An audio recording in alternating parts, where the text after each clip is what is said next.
Yes, we are live. Hi, everyone. So, what's the purpose of the ClarITea Chat? Our friend Vijay Ramchandran has been researching this subject for 25 years now. And very starkly, it's only 17% of technology projects that achieve the intended business benefits. Now, why does this happen? This happens because IT is more complex than what we think it is. Most functions are at a crossroad of industry and function.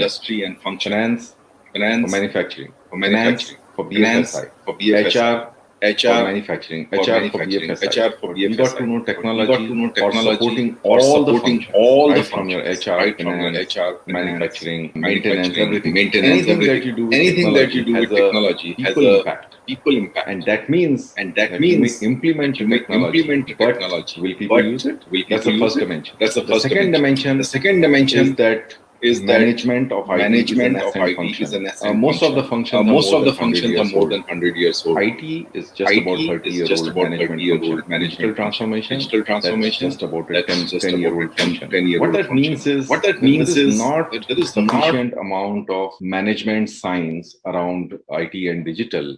And whatever is there, it is not fully disseminated. Now, the nature of the industry is that it's a high margin industry. For anything that you want to do, there are a plethora of options. And therefore, there's an intense amount of sales and marketing as well. When you combine that with the asymmetry of talent, you kind of get a clearer picture. 95% plus of technology talent is on the supply side, either with product vendors or with system integrators. And the very small minority is on the enterprise side. When you combine it with intense marketing and sales efforts, you kind of understand why it gets more confusing to select the right technology for yourself. Now, these factors come together, multidimensional complexity, two added dimensions of IT looking after entire enterprise processes, as well as the people impact of technology, IT being just a 30-year-old function, digital being less than a 10-year-old function, very competitive, very high margin industry, and very small minority of talent on the enterprise side. All of these converge together to give you the answer to the equation, 17%. That's where ClarITea Chat comes in. The science of managing IT is not that well disseminated. Therefore, it's still an art. And how do you learn the art? From accomplished artists, which is the CIOs and business leaders. These are informal discussions over a cup of tea, and that's ClarITea Chat for you.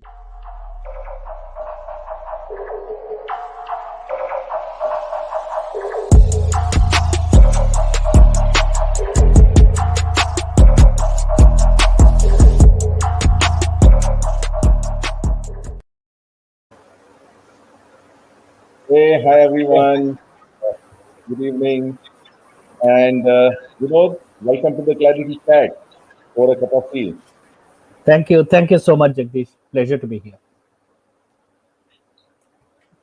Welcome everyone. Please introduce yourself and where you're joining from. Welcome to ClarITea Chat. It's an effort to bring out the management and soft aspects of digital transformation and IT management through conversations with CIOs and business leaders. So today we have one of such great leaders with us on ClarITea Chat. Let's meet Vinod Sivarama Krishnan, CIO from Indus Towers. Hi Vinod, welcome to the show. Hi, Jagdish, and I've been looking forward to this all week. Well, Vinod is a great leader. His philosophy is bring it on. So he confronts challenges directly. His hand goes up whenever the most complex and tricky challenge is raised in the room. In fact, when I had a prep chat with him, I was really short of words to explain his wonderful journey. But I have captured a little bit of it in our LinkedIn post. You can have a look at that. Vinod, one thing I have noticed in your profile which grabbed my attention, and would you like to let your audience know that you have worked across 14 domains? How come and why? Let me tell you very tongue in cheek, firmly tongue in cheek, Jagdish, that this is so that when I eventually get into my consulting career post my retirement, nobody will be able to refuse me on the grounds that you don't know our domain. I think that's how it's going to end up. But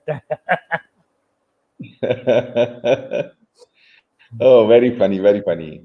So before going ahead to know more insightful stories from Vinod, I would request the audience to please feel free to share your introduction in the comment box and ask your questions about everything IT to Vinod.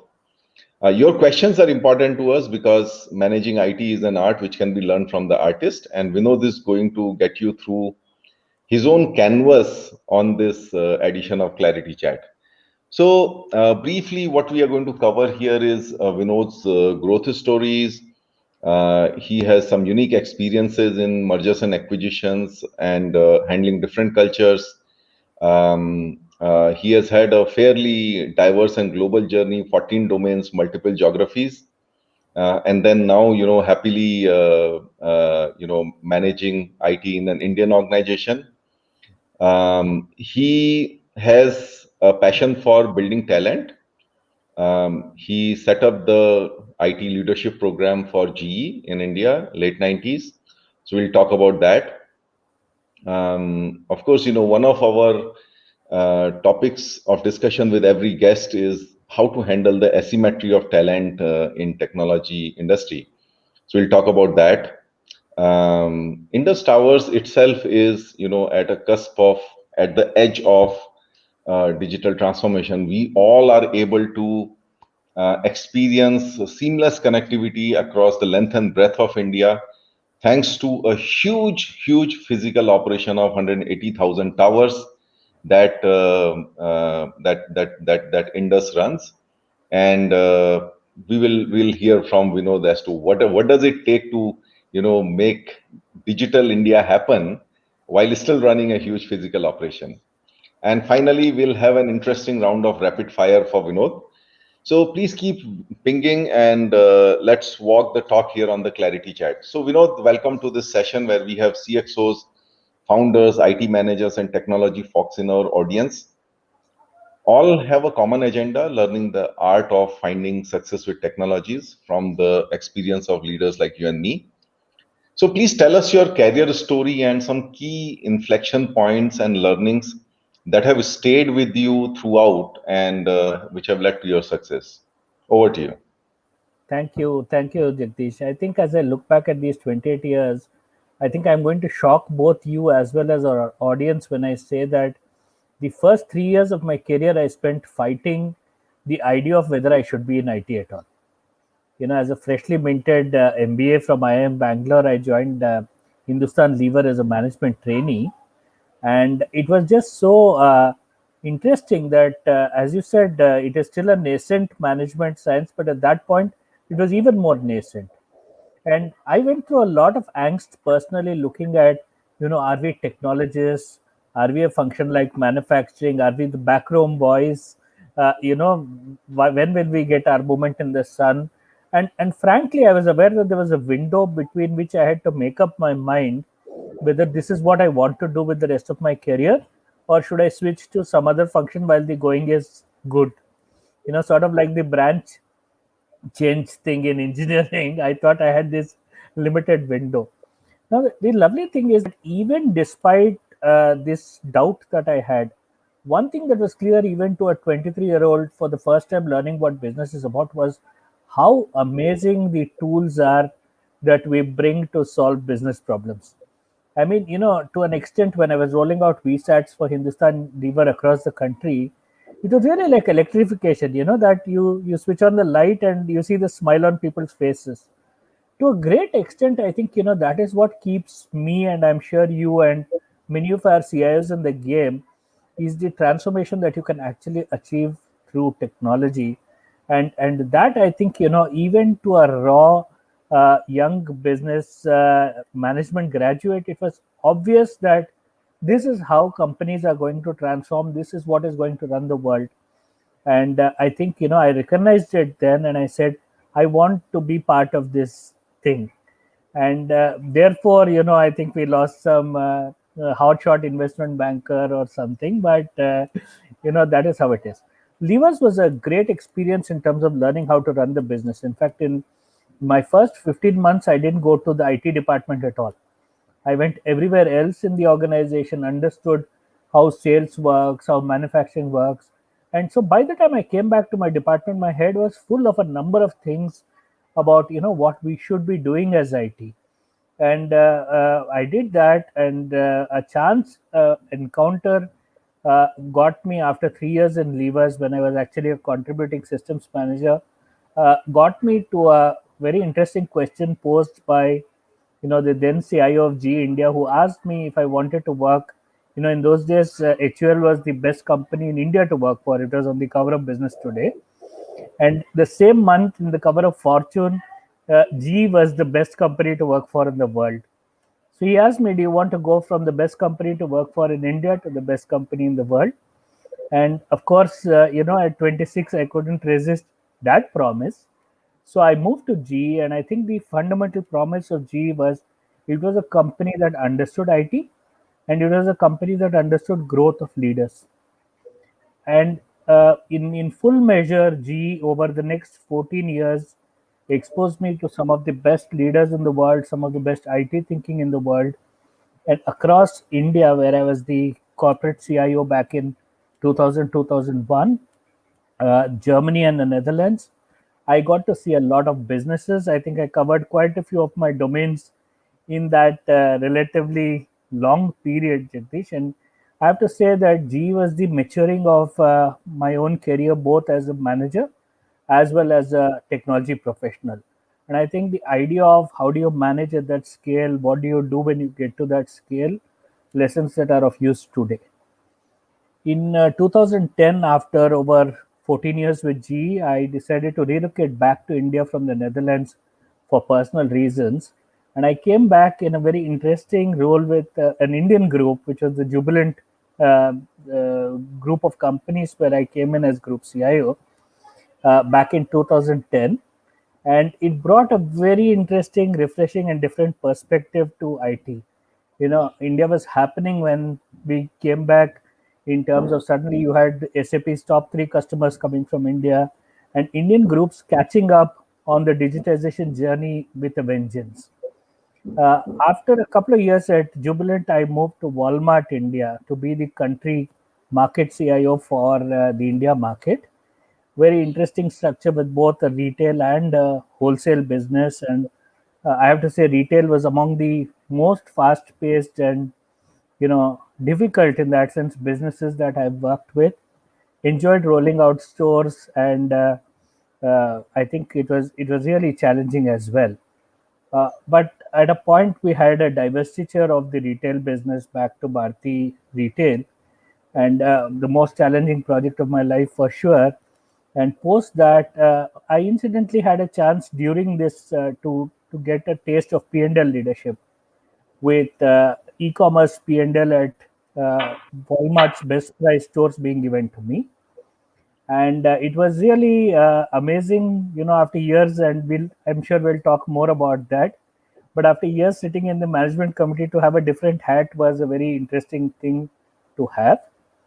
And I moved on after the divestiture to have a short stint at Usha International, the consumer products company, in an e-commerce and CIO joint role. And now I'm nearly 5 years into Indus, which I think is the culmination of many of these journeys that I've been on.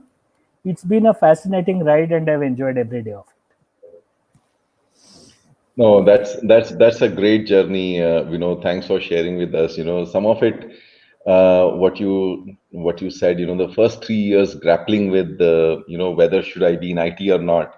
So I remember you were telling me that being a management training from IIM Bangalore, you would get offers like every other day from some of the other business leaders, come and join me. What are you doing in IT? So my own experience, I actually did something else when I joined Tata Motors as a graduate engineer trainee in 94, around 95, to prepare for Y2K and all the digitization that was happening at that time in terms of, the ERPs coming in and all that. We had a big batch of GETs joining, about 125 plus. And all of us got an opportunity to get into what was called as a management services division, MST. But we had to appear for an aptitude test and all that. And regardless of whichever branch we are, probably out of the batch, I was one of the very, very few people who did not sit for that test because because one was, of course, my own passion for mechanical engineering. I really wanted to what they say, pana chalana tha mujhe. I wanted to run the spanners because that's what we had learned. But of course, the other one was the lack of appreciation for what the whole IT is like, because everyone used to think at that time that it's all about coding, right? Right. Yeah. Now, the other thing, that I kind of noticed is that you moved around the business for 18 months, and I think you got a very good grounding of all the business processes and operations. And I'm sure that would have held you in good stead as you kept working in IT. You always had this, view that whatever we are doing in IT, somewhere or the other, it has to impact the business. Am I right? Absolutely, Jagdish. I call it the plumber's view of the business because, I mean, it's not the most glamorous, though, with the kind of money that plumbers make. I think, it's not a bad thing either. But, the idea of what are the connections between the various parts of the business and how do what is going on? Where is the dust accumulating? Where is the waste accumulating? What do you need to have a smooth flow of water through the enterprise? I mean, to steal from your domain, it's like that guy that goes under the pit of the truck or car, looking up at it. You see everything, and I think the perspective really is unique, Jagdish, to our profession. That it's very few people in an enterprise that actually get that breadth of view, which says where are the real problems, where are the real opportunities. And I think that is really one of the biggest advantages of knowing all the places and having been to all the functions, is understanding what is going on. No, absolutely, absolutely. So before we go forward to the next question, so Vinod, let us acknowledge the audience. So we have Nitin joining from Bangalore. He's a regular here. Hi Nitin. Hi Vijay. Nitin, yes, it was echoing a little bit. I think one of the mics was not switched off when we were running the video, and even I could hear the echo. But I guess my team fixed it within a minute or so. Yeah, so that was the audio issues. Thanks for pointing them out so we could solve it. Thanks, Dinesh. I think this is your second time here. Seshu, there's a question Seshu has around alignment of heterogeneous systems, maybe the challenges, lessons learned in his experience. There has been a lot of turbulence in telecom business. Was there any impact in IT? Yeah, so I had that question in my mind, but let us jump into it right away. So I love the question, and thank you, Seshu, for the same. I think alignment of heterogeneous systems is obviously one of the biggest challenges, and I'll talk at length a little bit on that. But let me address your second question first. Turbulence. It's very interesting that you use the word turbulence, because let me tell you that the world of IT is about turbulence, about change. You know, Sometimes positive, sometimes negative, but always the answer comes back to IT. The process of managing change for an organization. I've been in businesses that had a gross margin of 25%, and I've been in businesses that had a gross margin of 4%, depending on the industry, and we behave differently. So you want to lose weight, IT. You want to scale up, IT. Any fraction in between, IT. And the impact is not just from what we spend, it is from the way that we orient our systems. I have a favorite saying which says that, the good news about being in the business of laying railway tracks is where you put the tracks, that's where the train goes. Otherwise, it gets derailed, if you understand what I mean. So there is this awesome power about actually aligning to the changes or anticipating the changes and doing the right things for your business. In either case, I can promise you, whether you want to grow or you want to shrink or you want to handle turbulence, you have to move faster. You have to be more efficient about getting the people that are addressing the problems through the problems, and that is all IT. So I hope I gave a flavor there. In terms of the heterogeneous systems, I think the key thing that you need to look at is that it's not about the technologies, it's not about the tools, it's about the underlying processes, it's about the way in which work gets done. And it's always a great opportunity to reimagine your system, reimagine your world, because that's what the merger gives you a chance to do. When you have two companies that are in related or similar industries doing the same thing for the same customer in different ways, you can bet that the end result has to be the best of both worlds. Hope I've answered your question, Seshu.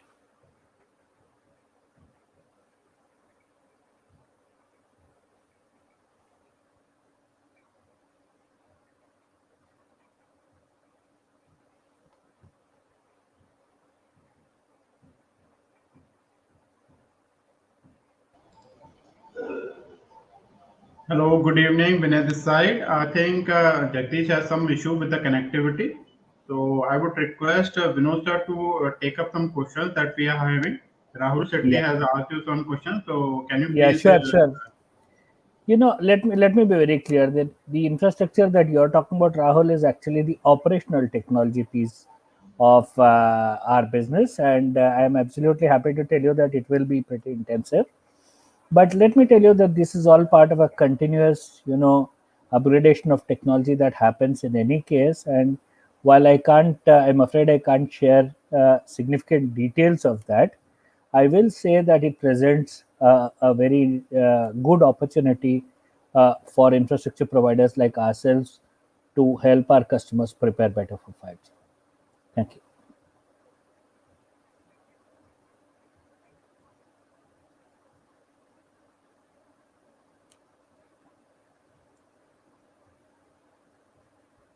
Vinay, do we have any other questions while we're waiting?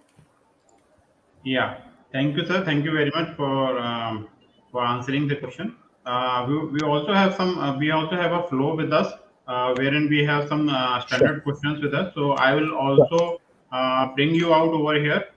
So it will come on the screen itself. So I think Sure. you will be able to see the Sure. question itself. Sure. I think I partially answered this question in the discussion with Sheshu. I think the things you really have to do are you have to have a very good understanding of what are you targeting.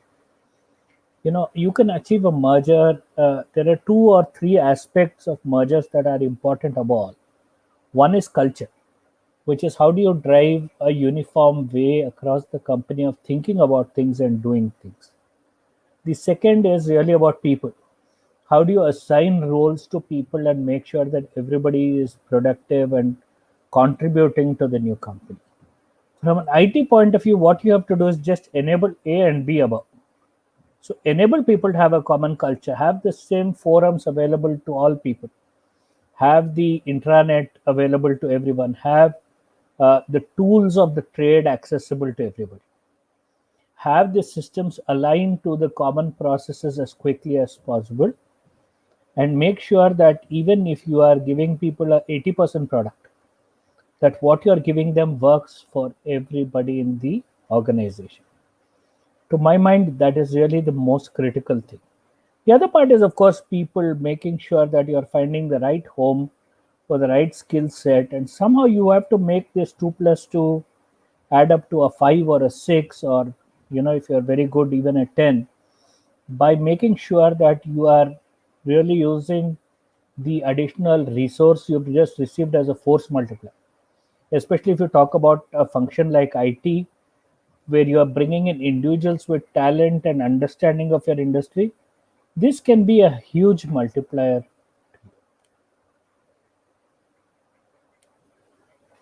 Oh, okay, this I think is going to be a little bit of a humorous one, and for some of you who know me very well, I think you will expect a joke here. So I came back, as I was telling Jagdish, in 2010 after a stint of nearly 10 years overseas. And as a professional MBA and as a professional systems manager, I came with a 90-day plan and a 180-day plan and so on. And I think I achieved quite a few things of my 90-day plan. But after 90 days, I asked my stakeholders who were the business group CEOs, I asked them, how am I doing? And the feedback was generally good, but one statement that they made, and it's very appropriate, Jagdish, to the ClarITea Chat format, यार चाय पीने नहीं आते हो आप. That I had forgotten that in the Indian way of doing business, this getting together, socializing, especially at a leadership level, aligning my leadership colleagues with my thought process, absorbing their inputs against that to be able to modify my strategy to be more effective. This is something I forgot. And that was my reconnection with, management in India. And I have to tell you that I loved it. I loved their feedback. And in the next maybe 3 months after that, I consumed, buckets of tea with my stakeholders. And as you can see, I'm still doing that. Thank you so much, Vinay. So I think the question here is on, I ran in 2000, 2001, I ran a very successful entry leadership program in IT for GE in India. The idea was that we will get bright young people and we will take them through a number of stints across GE businesses, equip them to become the CIOs of the future for GE. And I had the privilege in 2000, 2001 to bring in about 40 different people, of whom I'm very happy to say that there are at least 5, if not more, who have done much better as CIOs than I could hope to. And I'm very proud of that fact that these guys actually managed to get, ahead of me. But to come back to the reason, why do you build talent? You build talent because, especially in IT, these guys are the forerunners of our profession. These guys are the ambassadors of our profession. And the question I would like to ask you guys is, who do you want representing you? When you are a CIO and when you have a bunch of direct reports, who do you want who can go there and be the face of your department, who can articulate on your behalf? You build talent for that, because you need people with the same skills. You need people with the rare skill of IT management, and you need these people to be reflections of what is current in IT management. That's why you build talent. That's why you take people who have the raw materials, and you shape them through these lessons and these stints. One of the criteria I had for building talent was to drop them in all sorts of difficult positions and have them survive and understand the dynamics of those situations in non-fatal positions, that is, places that they didn't get sacked from, and develop their skills that way, so that they could come back later and be our ambassadors, our brand ambassadors for India. And I'm happy to tell you that these guys who did better than me are global CIOs. One of them is, in fact, today in the absolute upper reaches of IT management at Carrier.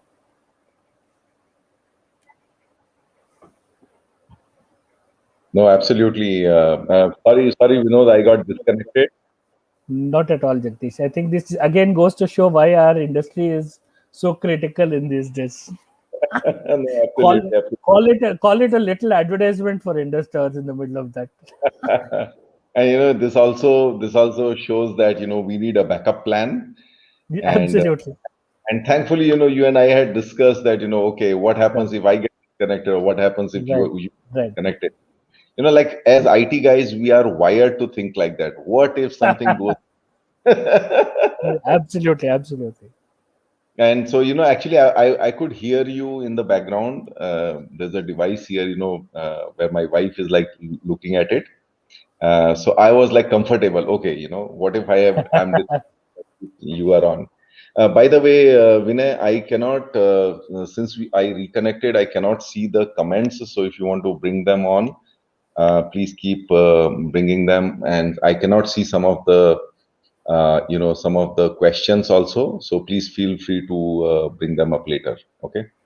Now, yeah, in fact, before we go to that question, next question, Vinod, I can relate to it. It's like, when your trainer, a good coach, okay, so he'll push you hard, but not, that hard that, you will drop, True. right? Coming back to your comment about, that non-fatal, experimenting talent is Right. non-fatal. And I think, this is something that I have seen. Of course, I grew up in Tata Motors, and it is equally renowned for developing leaders. And I was also put into those situations, where, it's like, I don't know how to do that. And they're like, no, don't worry, you will learn. Okay. Just go and handle. We'll handle Right. handle if you create any muck, but you go and handle. And this is the philosophy that, kind of gets passed on, becomes generational. And Right. when I had, when I was handling those people, new people, I was looking at the potential. I was not looking at their Absolutely. credentials. Okay, and you give them tasks and responsibilities based on their potential, and allow them to fail sometimes as well, right? Absolutely. Absolutely. Yeah. Invariably, I think they end up surprising you positively only. There's very few instances of negative surprises here. No, absolutely, absolutely. And 99% of the time, you get pleasantly surprised. So coming back to Jagdish's question, how do you see 5G going to impact Yeah. Industry 4, especially manufacturing industries? And like, I think the additional question there will be like, Right. Right. how are Yeah. you getting for it? So, I mean, I think the infrastructure part I've answered earlier is that I think there's no doubt that 5G brings a lot of potential for an infrastructure provider like ourselves. But how I see it changing is really look, I mean, wired broadband, especially if you look at fiber to the home, is still a small pocket of, the accessible market.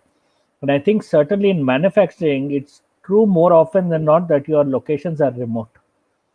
And so I see wireless broadband potentially getting there well before wired broadband, especially when you talk about medium large campuses. And I see that, the impact in terms of low latency and widespread high bandwidth communication in a closed or a reasonably closed area is a game changer for manufacturing, is a game changer for, I think not just manufacturing, but pretty much any industry that needs remote connectivity. I'm not really bothered significantly about the device market and all of that. Those will come. There was a time when people in India didn't know what a broadband router was, and I'm unfortunately old enough to remember some of those times as well. And I can tell you that the last of our problems is going to be devices. The larger problem is going to be to find those really good use cases where there's devices you can bring them to bear, and you can revolutionize what is happening on the shop floor or what is happening in your place of work by means of providing that bandwidth or that connectivity at the absolute ground level, to the last mile, to the last guy. Your handheld terminals for scanning or whatever operating at this bandwidth and this speed is going to give you the potential to build applications that are really revolutionary to those industries. Healthcare, great example. Remote operations, all of these use cases that we hear about are not science fiction, they're very close. The question is, how do you get that? And I believe, look, it's an inexorable move of technology that things always get faster, more bandwidth. I mean, did you ever think you would need the kind of bandwidth that you have today? I mean, and yet it is not enough. I'm sitting here with an 8 Mbps connection and another 12 Mbps connection. And even then, sometimes I feel it is slow because there are about 10 streaming devices here. So I'm sure we will do that. I think the larger challenge, as I said, is to find and actualize those applications. Of course, it will be a game changer. It always is. Yeah. So the next question on 5G, let's pick up the questions on 5G from Rahul. Hey, Yeah. Rahul, thanks for joining us. So how intensive will be the infrastructure So upgrade? I think we saw this question earlier, Jagdish, and I'd looked at it. So I think we'll, for a minute, I think we should put the 5Gs on hold, because I'd also explained to them that a lot of this is about operational technology in our domain. And of course, this also points to the convergence of operational and information technology. So the OT IT debate is dying down as a result of things like 5G. Yeah, that's right. That's right. That's right. So, Vinod, did you discuss about Yes, we the went through the program. We went through the program as well. yeah, yeah. So In I fact, about the talent part of it. Yeah. So like talking about Indus and what you're doing there, how you're managing this huge physical operation of 180,000 towers. For us to be able to like be digitally connected seamlessly as we move the length and breadth of India, your 180,000 towers enable it. But that's also a massive, massive physical operations. So give us some insights into like, what is it like managing IT for humongous operation? so I'll spend a minute actually talking about the philosophy with which we looked at IT in this organization, over the last 5 years. We actually have a logo for the IT team, and a motto for it. And the acronym of that is really what we call WIRED, WIRED. And at one level, it's very logical. Our business is about wires and wireless and running wires from point A to point B, and that's what IT does, right? Yeah, yeah. But the expansion of that in our view is where IT rocks every day. Mm-hmm. We said it's not about providing people new laptops. It's not about getting people the toys or the gadgets associated with the game. It's That, about giving people what they need, not what they want. So when you look at what we have to do, we have to ruthlessly prioritize what we do because the digitization opportunities in my industry abound. And you referred to it in an introduction. We pay thousands of landlord rentals. We pay really lakhs of electricity bills, work with 70 discoms. And these are complex manual processes that are ripe for digitization.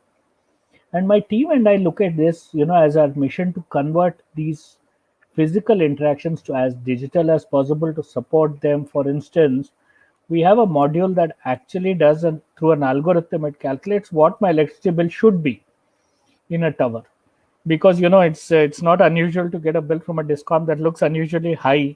You must experience it at home sometimes.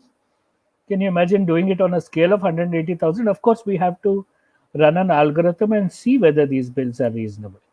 So these factories and digitizing these factories is, I think, the way that we look at our mission. And I think, one of the difficulties of trying to do digital transformation in a business that is very physically intensive and also which is a 24 by 7 operation is that, when I was in Walmart, I used to joke that it's like changing the tires while the car is moving. In the case of Indus, it's much more like changing the engine when the car is moving, which I'm sure you will. I'm using all these motor analogies as a tribute to you, Jagdish. So, but the idea really is that the difficulty is in a transactional business that involves hundreds of thousands of transactions. How do you slip your new changes in the middle? And the paradox is that everybody wants these changes. People are desperate for the benefit you can bring them, but yet nobody has the time to stop the bus and allow you to do your thing. So, you have to evolve a way of actually being able to slide these changes in while people are working, continuously train and retrain both your users as well as your team in slipping these. And the way we look at digital transformation is aiming some of the new technologies at solving the existing problems. So, for instance, when you look at our document management challenge, so when we're working with landlords, there are leases, there are paperwork. The question is, how do you digitize these documents? How do you find them when you need them? And that is one family of projects that I run.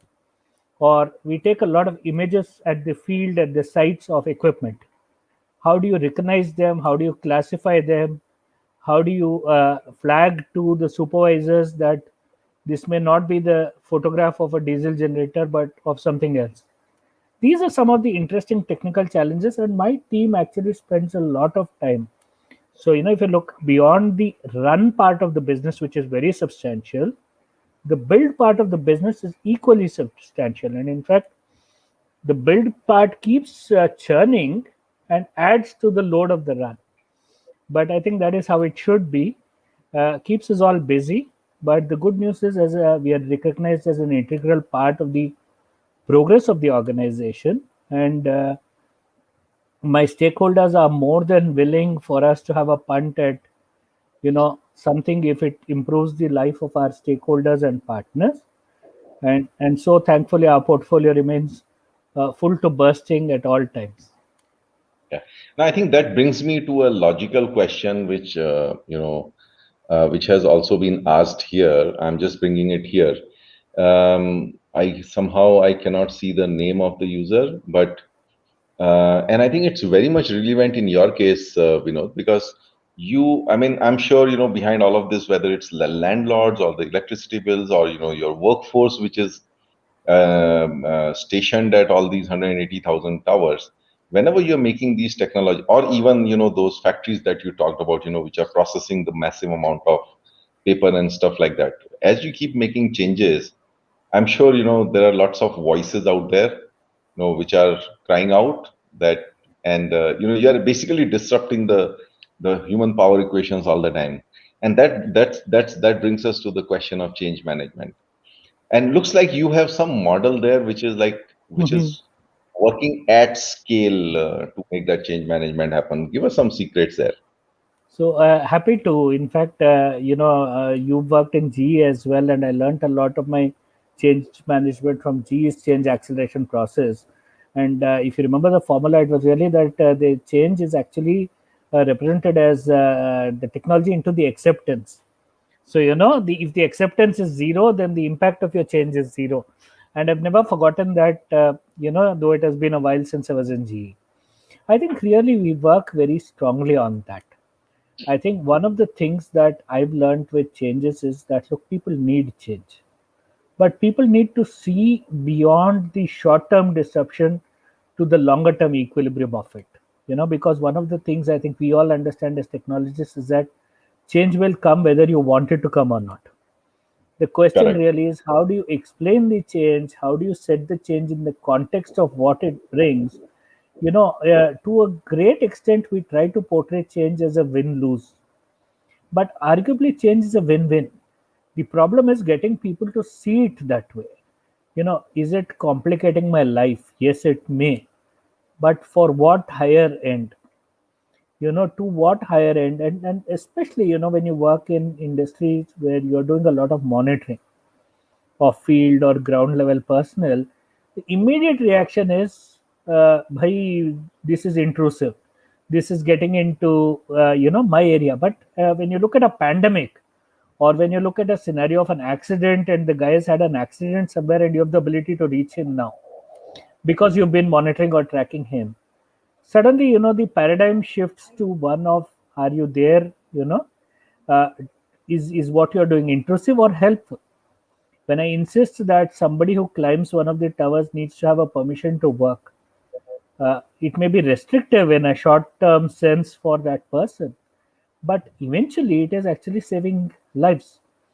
And I like to believe that, in a matter of perspective, people understand these things.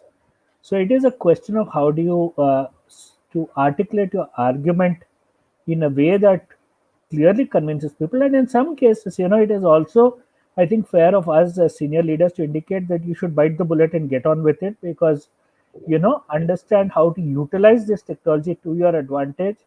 The early adopters always have this advantage, Jagdish, of being able to shape the end solution. If you're a resistor and you sit on the fringes and then you climb on board later, you've had no say in shaping it.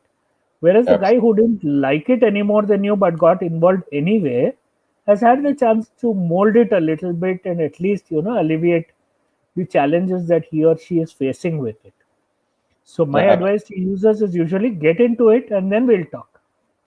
Yeah. So in terms of this model, how do you combine the top down versus grounds up? So, the grounds up is like, what is in it Right, for me? That question. right, But top down is like, using a little bit of the mandate of, the right, leadership. How do you right. balance? So I think, the idea is really that clearly, what is a good idea at scale is a top-down thing.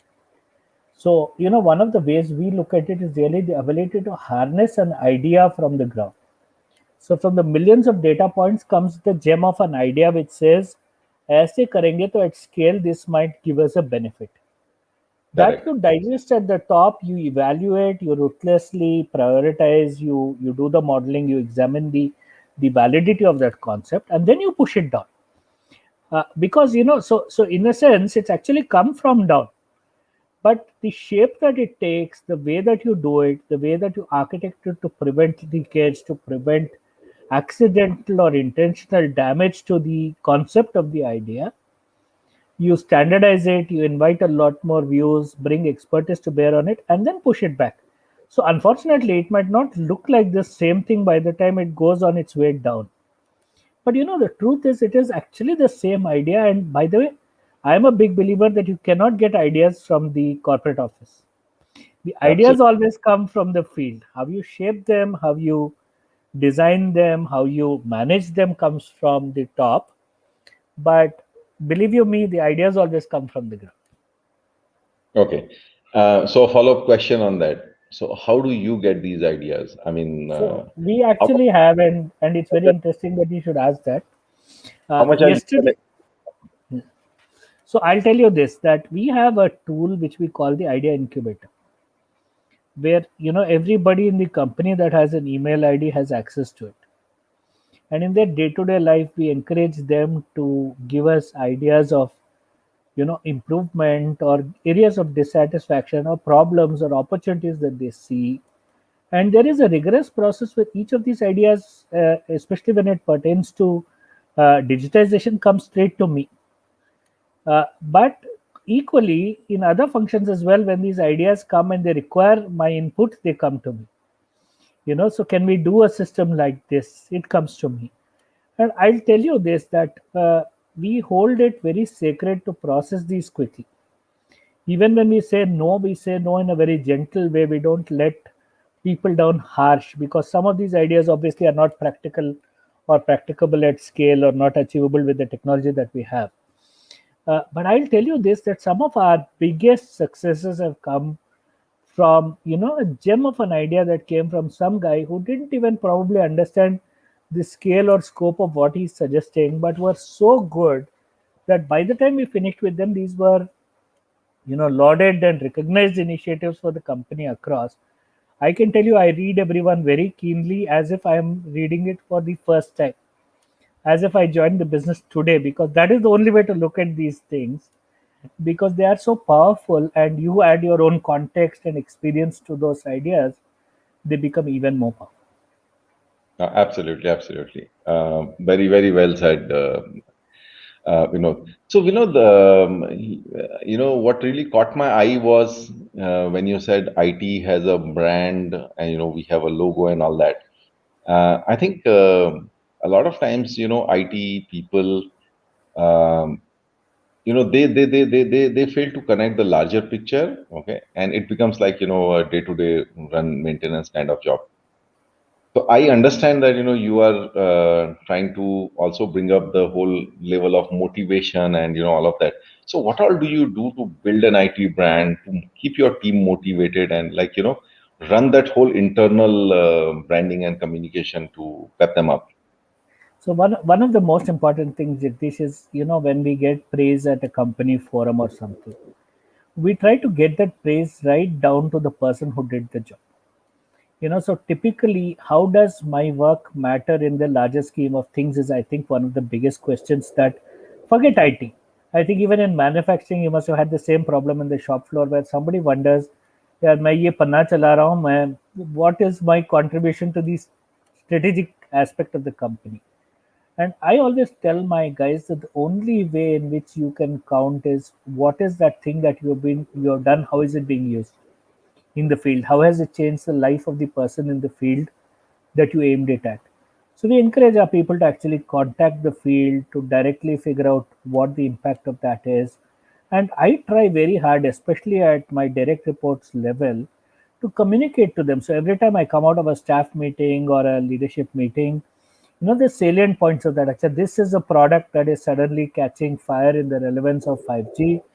We need to figure out every change request that pertains to this project. Let's bring it out of the duster. Let's start working so that by the time the official machinery works and the guy who's in charge of the product comes back and tells me कि मुझे ये चाहिए, invariably my guys are already 2/3 or 3/4 of the way there, and we can surprise them and delight them with a very short turnaround for the ask, because to great extent they might not have anticipated that. And that's all part of the where IT rocks every day umbrella. But I think a lot of it is about understanding where the organization is going and proactively meeting them halfway there. I especially love it if we can get a new technology in as well, but it's optional. Yeah, no, absolutely. I think that's a very, very important point for our audience, that typically we find that IT behaves as an order taker, right? We only start active, we only come into action when somebody says, okay, hey, here is the budget and here is the requirement, right? But I think IT needs to proactively look at what are the things which are changing in the industry landscape, in our own business, what kind of strategic discussions and plans are being made, and then connect and create those options early, right? I mean, I remember Absolutely. I remember, there was a time when Nano was about to get launched, and the whole buzz was there for almost 2-3 years, and I was working in CRM at that time. I was heading the CRM, and we kind of kept looking at what kind of volumes are going to come, what kind of and we were connected, right? So we knew all the stuff that was about to hit us in terms of either volumes or in terms of compliances, or in terms of a much bigger volume of dealerships. And we were undertaking all kinds of projects within my own budget, right, to basically ready it. And we were putting it there, like we are readying the CRM for, like, this whole big volume push. Okay. And well, finally, when the whole project kind of got kicked off, the IT project got kicked off, things were sort of ready, and people came and asked me that, okay, so what's your budget for Nano? I'm like, I don't need anything. I love those moments. I love those moments. It was like, it was so visible. And nobody actually said no to me. Nobody said that, let that project come and then only we'll give you the budget. They're like, Right. okay, you're readying your system for a much bigger scale. Please go ahead and do that. But Right. yeah, so coming back, to some of the questions here. Thanks, Ravish, for your comments. Jagdish, my old colleague, I know we used to have a joke when we were in a meeting that, we are echoing. So I would say, hi, Jagdish, and he'll say, hi, Jagdish. I'm like, oh, I heard an echo. So part of our meeting fun. Yeah, when we were doing this power monitoring IoT project, it was like in an experiment stage. We used to give an example that, how IoT works at scale, in terms of Right. getting down. Right. And we use that example. Thanks, Jagdish, for bringing that up. Jagdish, I'll just say this, that when Yeah. I joined, in fact, I had a discussion. We were talking, at a board room discussion about, whether we can help with weather monitoring or pollution monitoring. And I recall actually speaking to the guy that ran weather.com and asking him whether they would be interested. So, I have the same kind of moments that you guys had once in a while from an inspiration point of view. I'm so happy to hear that we could serve as some kind of inspiration to you guys back then, and really happy. In fact, let me just say on that note that one of the sites I visited in my first Gujarat Circle visit was the Sanand plant, our sites around Sanand. So, fond memories of those days. No, absolutely. In fact, I have this belief that, a lot of these inspirations and ideas can come if just we start looking outside of our own industries. Absolutely.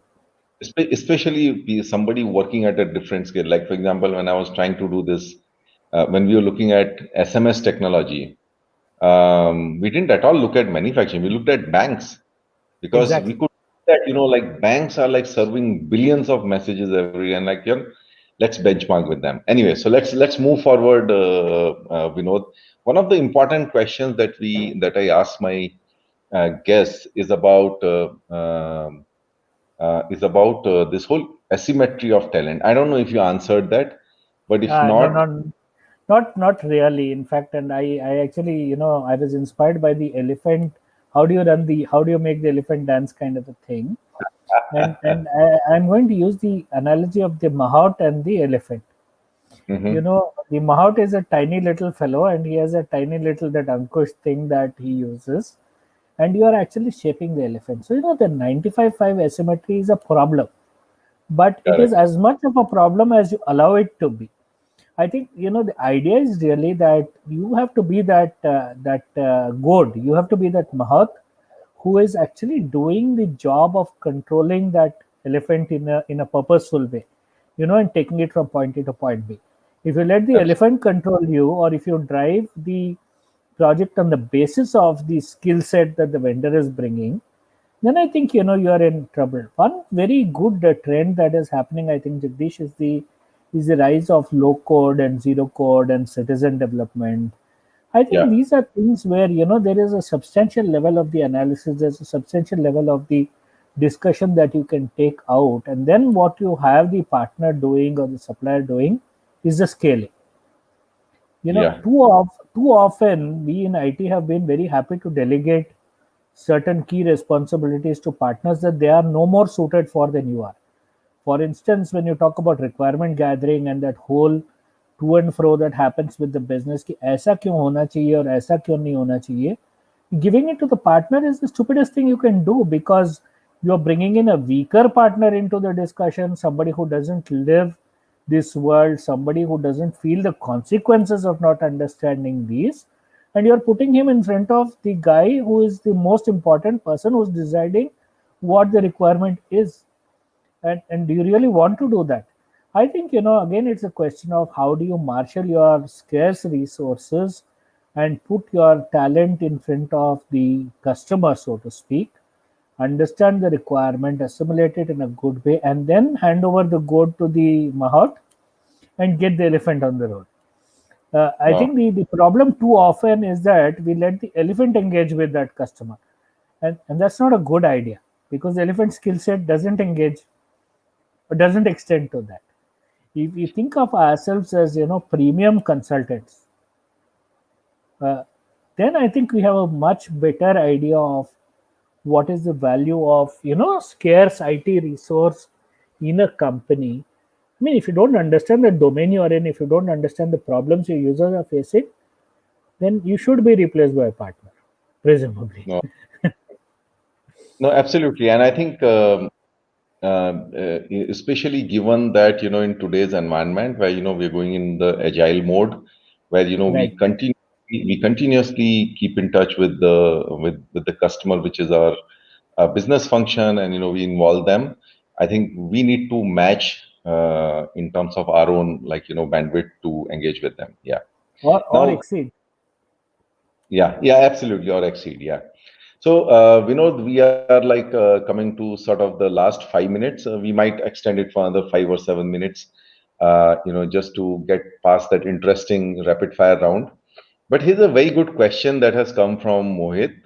Mohit is a regular here on ClarITea Chat. So he's asking about, some of the experiences. You shared some of the experiences when you came back from Netherlands. Right. What are your views in terms of key differences between India and developed markets in terms of technology adoptions in the organization, the stakeholder relationships, and the partner ecosystem? So I know this is Mohit. I know from a number of years now, and we've interacted a number of times. So great question, Mohit. What you've asked is three questions in one, which is the same way you used to negotiate with me 10 years back. But I will take them anyway. I think in terms of technology adoption, we are in no way different from others. If anything, We are significantly more innovative naturally with our concepts of jugaad and so on. Our ability to put technology to work is second to none. The stakeholder relationships, however, are a lot more complex. As I alluded to earlier in this chat, chai pine jana padta hai. So you cannot rely on the native functional uh, discussion. So, for instance, in Europe or in the US, the functional differences are very stark.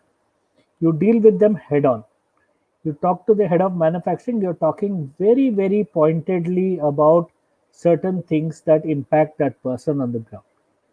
Whereas here it is somewhat more peripheral, how you manage it and how you lift that raft through the water is a more involved process. I'll certainly talk about the partner ecosystem, and I will say this that the maturity in terms of the discussions, the ability, for instance, I'll hint on this, the ability to walk away from an unsustainable deal doesn't exist in India. I'm sorry, but there it is. Partners will negotiate each other down, will go down to unsustainable levels to get a deal, knowing that the minute that contract is signed, it is dead in the water because paisa nahi bana hai. And then the whole process will rely on post contractual, halfway across the river, if you don't give me this much more, we won't reach the other bank kind of discussions. And my challenge always to partners has been, look, have the gumption to walk away from an unsustainability.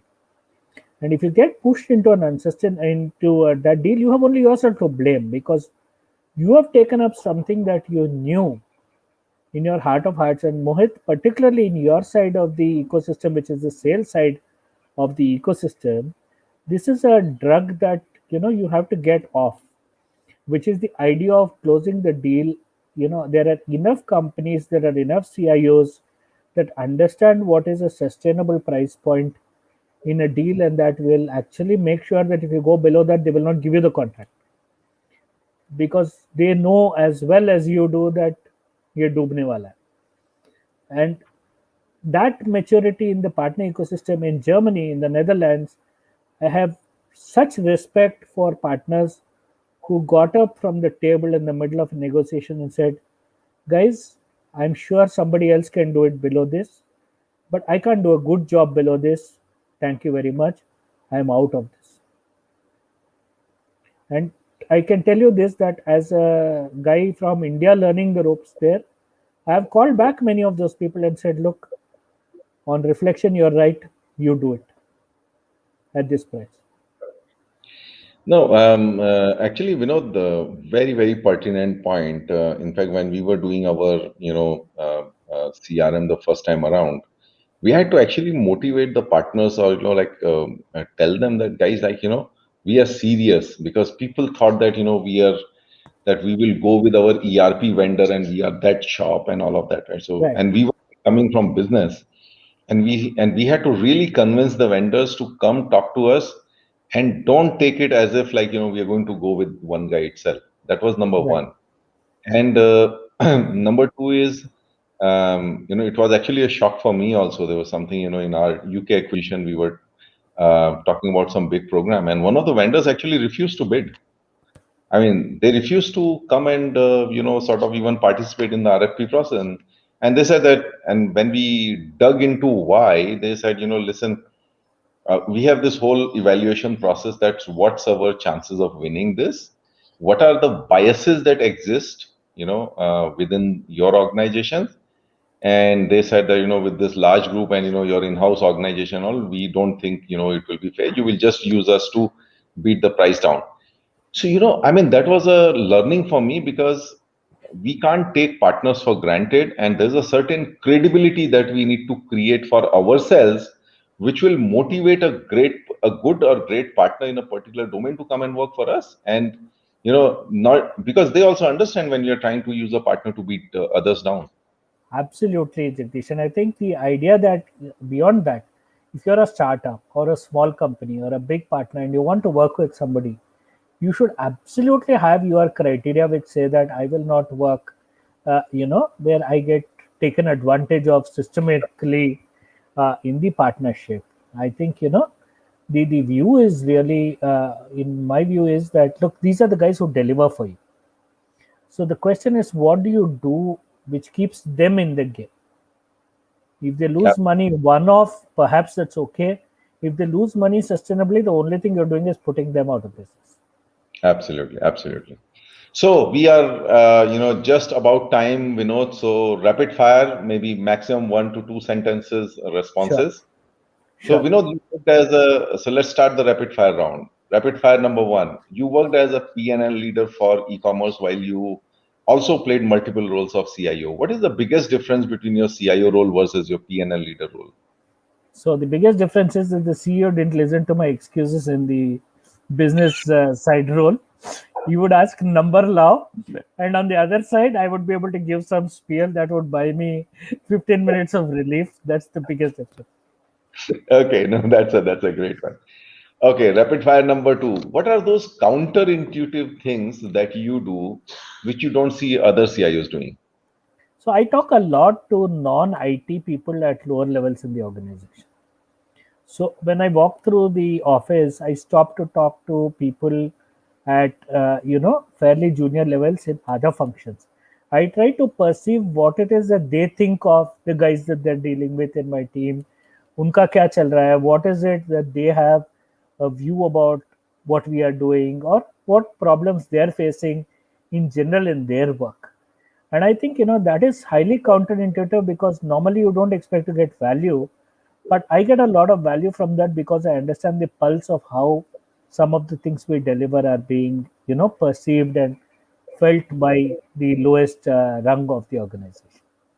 Oh, no, absolutely, absolutely brilliant. Talking to non-IT people way down in the organization. Okay, rapid fire number three. What's the biggest support CIO should ask a CEO for? I think the only one, and I've been very fortunate to have it multiple times, it's not budget, by the way, it is trust. I think you want your CEO to trust that your option, because as you pointed out, the marketing machine of partners is very big. So your CEO is being bombarded with messages that say cloud is good, Docker is good, Kubernetes is good, blockchain is good. Your CEO needs to trust you to understand what is right for your organization, and back you that this is the right thing to do, or this is the right time to do this thing. That's the only thing you need. Everything else, I think we can sort. Absolutely. I would just want to add to that I think trust also comes from educating and informing them, which is Right. like the non-marketing part of it that only you can do. True. Absolutely. Okay, so second last rapid fire question. What's the biggest blocker amongst CXOs that CIOs have to manage? So I think the idea is really that the perception that you are a tech guy, that is, that you don't have a right to ask a business question. So when you're sitting in a meeting and you say, "ये क्या है?" somebody will say, "अरे यार तुम तो IT वाले हो, तुमको क्या पता?" और तुमको क्या लेना देना, which is I think a slightly more polite version of it. And the quick answer is, Chief, I as a management professional, I understand what this whole thing is about. तो अगर आप मुझे नहीं समझा सकते हो, तो आप जाके अपने शॉप फ्लोर को क्या समझाओगे कि वे मतलब what is this change about? And I think oftentimes I've seen that CIOs back away from this conversation. And my view is really that you have to stick with it, to say, okay, I don't know anything, convince me, because you're taking this initiative down to the ground. How are you going to convince them if you can't convince me? No, absolutely, absolutely. I actually posted a video about that as well. I mean, I'm like tempted to narrate my experience. Sitting with this leader who had developed over a period of years, he had developed a warranty system, and we were trying to replace it with the what do you call the ERP standard global warranty kind of framework. And there were many changes which were actually for good, and so the project was not going anywhere because we were like past versus future. And I myself had a background in service. I worked 7 years in service, and I know all the warranty process and everything. And sitting across the table, I said, okay, so can you explain why do you want to run the business process like this? I said, Jagdish, this is a business requirement. Okay, and he said this in front of the entire team and people. So I actually got up from my chair. I went and sat next to him. And I said, Ashok, I'm part of your team. Now let's talk. And that was like really symbolic, and that actually gave a message to everybody, including my own team, that when time comes, I will be taking the business side, because end of the day, it's for the business process. Yeah, Right. that's a great answer. Really insightful. And I think final rapid fire question: what should a business leader? Okay, let me put the context to it. So today, all business leaders, all CXOs, they want to become digital business leaders, because digital is like finding that mainstream which it always aspired for. So what should a business leader do to become digital business leaders? In my view, a business leader should first imagine a future independent of technology. से मेरा ये होगा, not get into ऐसे होगा या इस चीज के साथ होगा. And typically I tend to see that sometimes a business leader will come to me and say, मुझे लगता है we should blockchain this. And I'm like, no. What is your vision of that future? What is your, you know, what are you seeing happening there? You're seeing, acha, these four partners and these four people in the supply chain are talking to each other on a daily basis, or not talking to each other on a daily basis. Let's start from there, and let's leave what we should do here. I think too many people who get into digital from business are enamored of the terms. you know i'm happy Correct. to I'm happy to share with you that I don't have any idea what a container is, or what Docker is, and what Kubernetes is. Not because of lack of attempts from partners to make me understand, because I don't see how it makes me any better at what I do. But I certainly believe that as a digital leader, I need to be able to envision the future, and then I need to be able to work intelligently with my CIO or my technology partners to understand how will we get to that future. What are the building blocks of that future? What are the capabilities I need to get to that future? And that makes me a digital leader.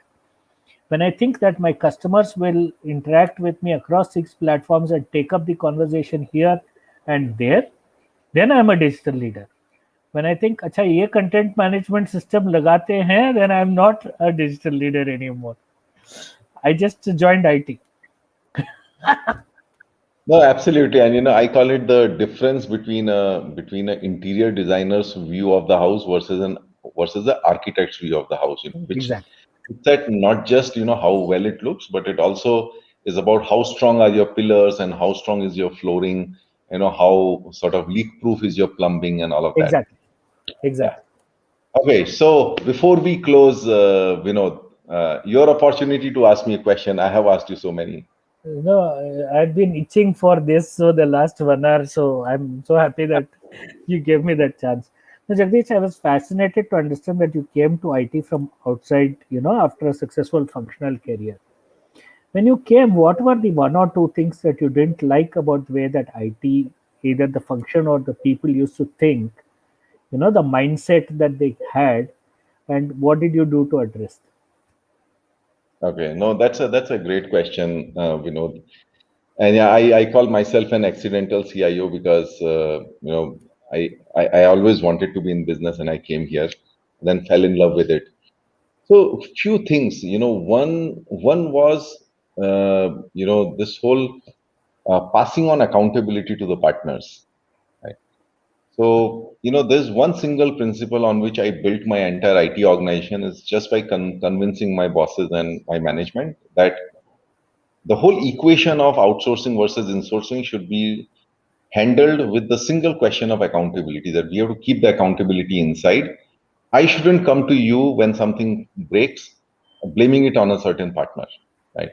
it? So I saw that lack of that taking accountability of it, okay, and the blames going around, and I think that's the first thing I tried to fix. The second thing was that I always believed that IT is all about processes, because the reason we engage with every single department in the organization is because every single department runs some process where they need some IT help to improve or or make that process more efficient. But this is typical chirag tale andhera, that IT's own processes are not seamless, and they are broken to a certain extent and all. And that's the other thing that I tried to do, was to build a process framework grounds up for IT itself, which was a mixture across project management, IT service management, security, and all of that. This is something I haven't talked about yet, but since you brought out that question, so I and my team, we actually identified 93 IT processes, using which, if you focus on each one of them, and of course, you have to nuance it based on your context, I think you can run a great IT organization. The third thing was pride in our own work. See, the whole world, and without exception, the whole world is about, they do so much and they show it as this much, including, our own marketing and product departments, right? Forget the defects in the vehicle. The vehicle will be shown as a big lifestyle vehicle that, the customer is like going all gaga after. And as IT, we transform processes, we automate these, but then, the kind of pride we hold for what work we do is something that really disturbed me. So one of the things that I did was to actually start an annual IT function, which was like it was like really doing, any annual function that, let's say, a business function does, where they really showcase what they are doing, whether it's like the supplier department or the sales or service and all. And we actually did something like this for the entire IT department. And we actually went to all our business leaders and asked them to record videos on, whatever work we had done for them. And that was the litmus test. If you think I've added value to you, you shouldn't have a problem coming on video. True. And when we played those videos in front of 100 plus IT managers, including some of our partner leaders, the kind of feeling of pride that generates, I think that's what pushes people to, really do much, much bigger things. All beautiful best practices, Jagdish. Happy to say I've had some similar thoughts, but absolutely beautiful processes and great perspective. Thanks. Thanks, Vinod. I know our conversations can go on for hours. So it was really a great session. I just lost sense of time, and I think what comments we have from our users there. I think it's been a delightful conversation. So Vinod, thank you so much for taking time for this chat, as well as the previous conversation we had to prepare for this one. Really appreciate and thanks for all the insights that you have given. I think that's a big contribution, to us and our audience. I think, Jagdish, you focus on an aspect of my profession, our profession rather, that is not often focused on. We like to talk about a number of things, but that 17% that you bring up is a sobering fact. And I think, the fact is we cannot discuss too much about it. There is a lot more discussion that we need to have around that topic. And in that sense, I think what you're doing is human service. And I'm always happy to participate, always happy to lend a hand and a shoulder. I think what we have lost as a practicing CIO in you, we are gaining as somebody with a perspective that is, significantly broader than that. And, personally and as well as professionally, my greatest support to what you're doing, and always happy to engage.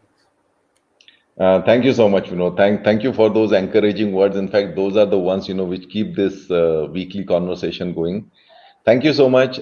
And before we say bye, thank you, all the beautiful audience. A lot of you are regulars on the show. I may not have met you, but I recognize you as soon as I see your comment. And thanks for sending the comment, which tells us that you are attending. Thank you so much. Thank you, Vinod. And with that, we'll end the broadcast, and I'll see everyone again next week. We have another, great industry leader.